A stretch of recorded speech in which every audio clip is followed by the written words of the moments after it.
Olá, olá! Vamos para mais um estudo da nossa lição, aprender um pouquinho mais sobre a Bíblia. Satisfação estar aqui com você. Hoje, segunda-feira, dia 11 de dezembro, para a gente estudar mais um guia aqui, tá? Ó, Missão de Deus, Minha Missão é o guia que a gente está estudando, o guia da Igreja Adventista do Sétimo Dia.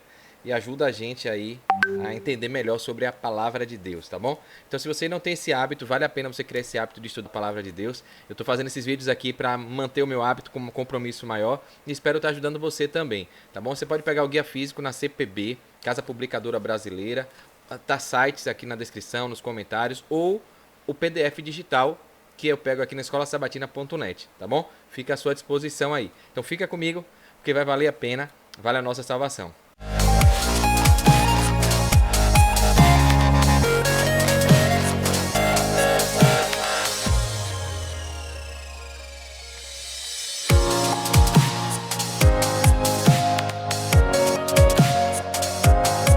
Prontinho, vamos lá então, né? Fazer a nossa oração inicial pedindo a Deus aí sabedoria e iluminação. Querido Deus Todo-Poderoso, amado Pai que está nos céus, muito obrigado por mais um dia, né? Pelo privilégio de estudar a Tua Palavra. Que o Teu Santo Espírito venha me iluminar agora, Senhor, venha me ungir para falar o que realmente a gente deve entender da Sua Palavra, né? Nos ilumina, nos guarda, nos protege. Abençoa as pessoas que estão acompanhando esse vídeo, esse material aqui também, estudando. Que a gente possa, de fato, colocar em prática e ter um estilo de vida cristão para impactar a nossa vida e a vida dos outros. Tá? É o que eu te peço e te agradeço, em nome de Jesus. Amém. Vamos lá então, né? Fazer a transição aqui da tela para você.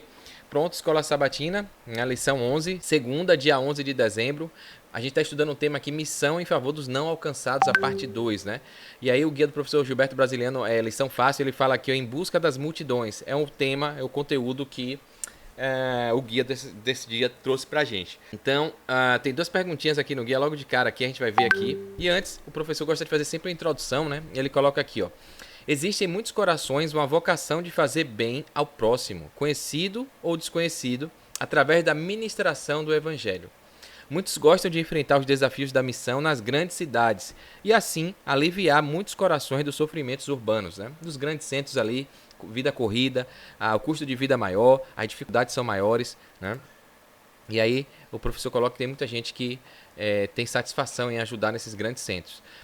E aqui o tema da segunda vem trazendo, ó, buscando as multidões. Apesar dos desafios externos e internos, Jesus graciosamente estende o chamado para a sua missão nas cidades, nos grandes centros urbanos. Então aqui ó, o guia vem pedindo para a gente estudar aqui Mateus 9, de 35 a 38, para responder essa pergunta aqui. Ó, o que isso nos ensina sobre a missão para com as multidões, onde quer que as encontremos? E o professor brasileiro traduz, né, aquele trocando por miúdos aí. Como a visão que Jesus tinha das multidões nos ensina algo sobre a missão, da missão que a gente tem. E aí vamos ler aqui rapidinho, Mateus capítulo 9, do verso 35 ao 38, para a gente poder responder essa pergunta aqui, tá bom? Jesus andava visitando todas as cidades e povoados. Ele ensinava nas sinagogas, anunciava a boa notícia sobre o reino e curava todo tipo de enfermidades e doenças graves das pessoas. Quando Jesus viu a multidão, ficou com muita pena daquela gente, porque eles estavam aflitos e abandonados como ovelhas sem pastor. Então disse aos discípulos, a colheita é grande mesmo, mas os trabalhadores são poucos. Então ele coloca aqui, né, que a gente tem muita gente para ser alcançada, necessitada, carente de algum tipo de necessidade, e as pessoas dispostas, os cristãos dispostos a ajudar são poucos, né? Peçam ao dono da plantação que mande mais trabalhadores para fazerem a colheita.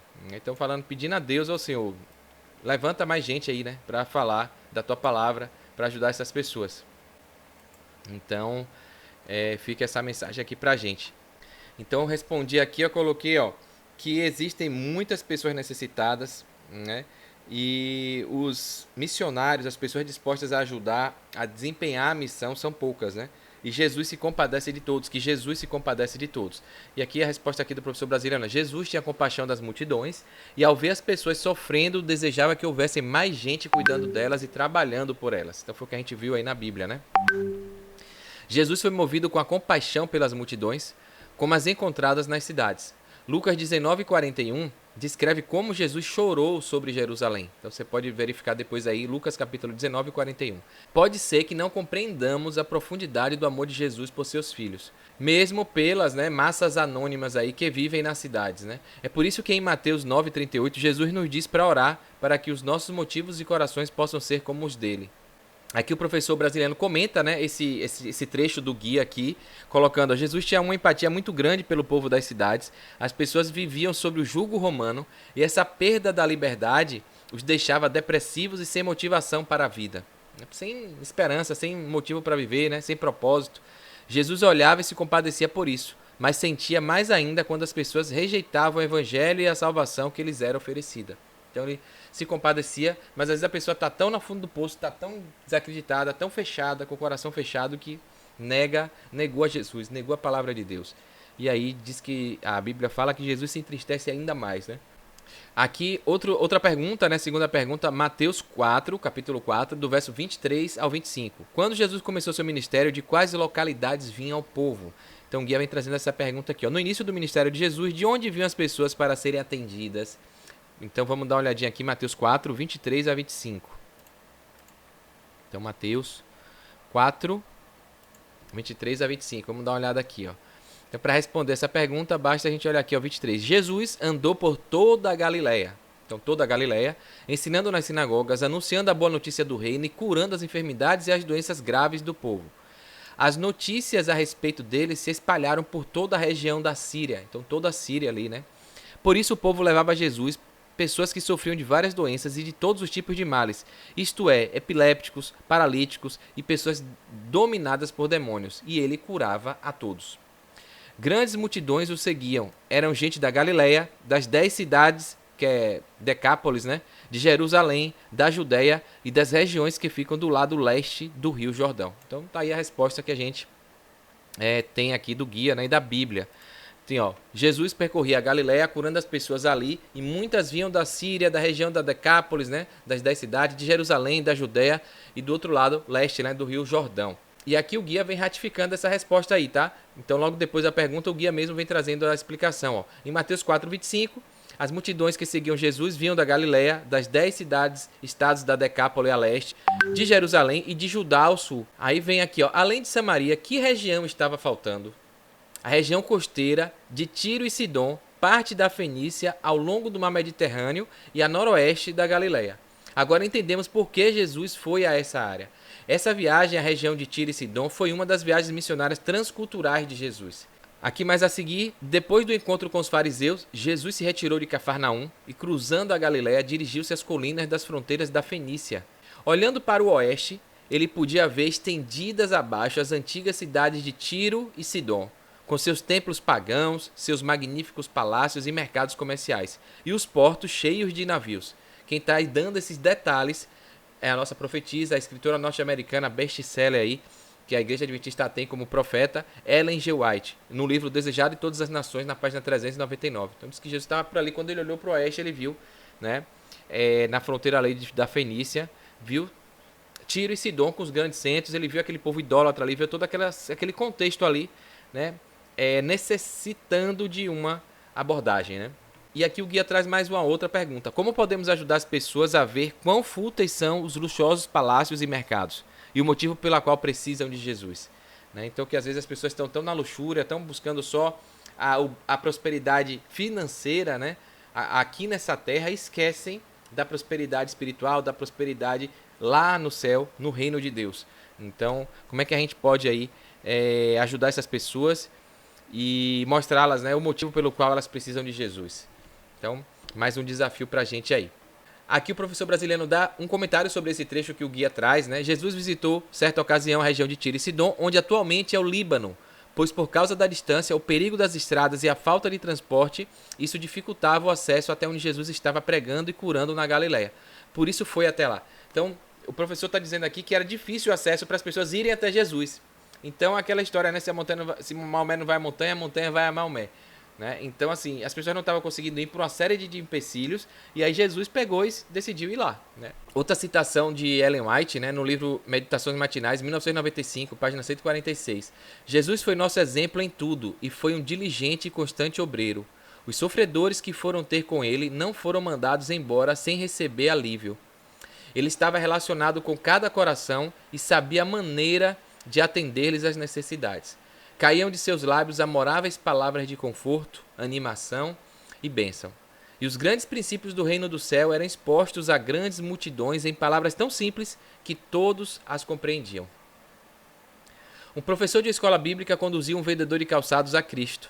Esse vendedor era Dwight Moody, que foi responsável pela conversão do maior pregador das grandes cidades de todos os tempos.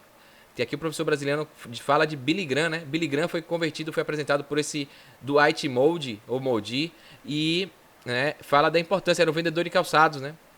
E que abordou, falou ali, encontrou Billy Graham, e Billy Graham se tornou um dos maiores pastores dos últimos tempos, né? Um maior pregador aí. Nosso trabalho terá resultados para a eternidade, e resultados que a gente nem sabe, né? Às vezes uma ação que a gente faz, uma palavra que a gente ministra para alguém, sem qualquer tipo de pretensão, a não ser o propósito de mostrar Jesus para a pessoa, a gente não sabe a proporção e a grandiosidade que essa atitude nossa pode dar, né? De quantas almas podem chegar a Cristo por conta dessa decisão nossa. Então, incrível. E aqui uma ilustração final. Havia um moço numa grande cidade que seu patrão, por reconhecer nele grandes méritos, ofereceu-se para pagar-lhe os estudos de direito numa grande faculdade. Então o chefe viu que o cara era bom e falou: vou te pagar uma faculdade de direito para você merece. O moço fez jus à confiança nele depositada e se tornou o primeiro da classe. Era muito querido por todos, que lhe devotavam sincera admiração. Uma ocasião, houve um grande banquete na escola com grande fartura. O jovem estudante começou a chorar.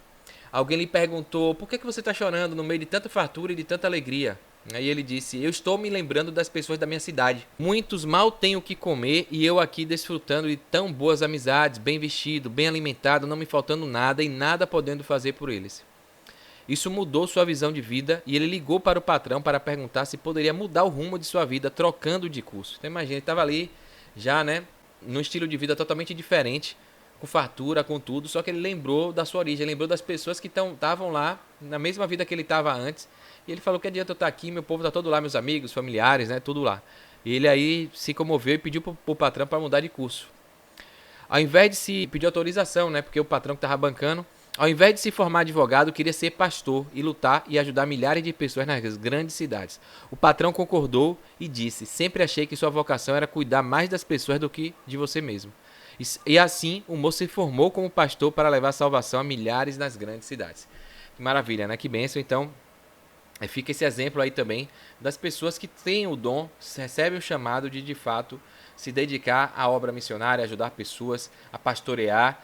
E fica também, né, um contraponto de que não precisa ser um pastor, ser um missionário 100% entregue às obras, para fazer o nosso papel de missionário, né, para desempenhar a nossa missão. Então todos nós podemos impactar a vida, falar do evangelho, pregar a mensagem de Deus, aonde quer que a gente vá, aonde quer que a gente esteja, com quem quer que seja a pessoa que esteja do nosso lado. Basta a gente estar atento, né, e ser simpático, ser cordial, ser uma pessoa de bem com a vida, ser uma pessoa de fato cristã, testemunhar o amor de Jesus, ser uma pessoa amorosa, porque as pessoas vão se sentir atraídas, interessadas em estar com a gente, né? A gente vai ser admirado por essas pessoas e aí fica fácil, né, a gente, quando abordar, falar algo, mostrar quem é Jesus para essas pessoas. Então que a gente possa ter mais esse aprendizado, colocar em prática na nossa vida, né, esse estilo de vida cristão, tá bom? Se você gostou, curte, comenta aqui, tá? Se inscreve aqui no canal e clica no sininho para você receber aí as notificações, os avisos sempre que eu postar um vídeo novo aqui, tá bom? Então é isso, eu espero te ver amanhã. Um forte abraço, sucesso, fique com Deus.